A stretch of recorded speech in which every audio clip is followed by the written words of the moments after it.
ငရဲပြည်ဆိုတာဘယ်မှာရှိနေရလဲ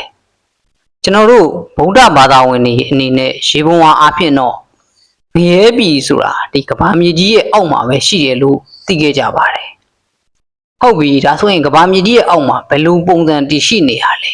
ငရဲဆိုတာဘယ်လိုလဲစတဲ့အချက်အလက်တွေကိုတက္ကသိုလ်ရှင်သီရိရေးထားတဲ့ငရဲဟူသည်ဆိုတဲ့စာအုပ်ထဲမှာကောက်နှုတ်ဖော်ပြပေးတော်မှာဖြစ်ပါတယ်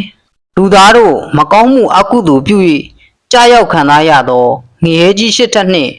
ငရဲငယ်အသွယ်သွယ်တို့သည်ရှုံ့မီဟုခေါ်သောပန်တုပထဝီတွင်မှတည်ရှိပါတယ်ငရဲကြီးရှစ်ထက်လုံးမှာတန်မိုးတန်မီတန်တိုင်းတို့ဖြင့်အုပ်ဖုံးခင်းရန်လျက်ဂဟေဆက်ထားတဲ့ကဲ့သို့ရှိပြီး4000ဆက်ဆက်တန်တစ်တာကြီးရှစ်လုံးနှင့်တူပါတယ်အတွင်းမှာယူဇနာတရားကျေဝန်းပြီးလေးမျက်နှာ၌တန်တကားပေါက်ကြီးတစ်ပေါက်စီရှိကြပါတယ်အရှိနေရန်မှထတောက်သောမီးသည်အနောက်နေရန်ထိဆွဲ၏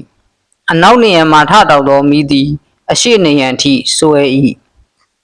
မြောက်နေရန်မှထသောမီးတောက်မီးလျံသည်တောင်နေရန်ထိဆွဲ၏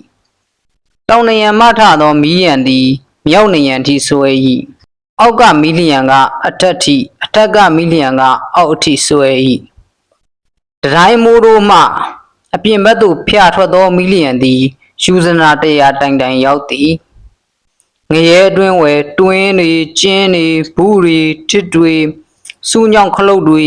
တင်တုံးသားစီထားသောမြေတွေသာများပါတယ်ရှည်များသည်ကြိုက်ကြိုက်ဆူနေသောမြစ်ရည်ချောင်းရည်တွေသာရှိသည်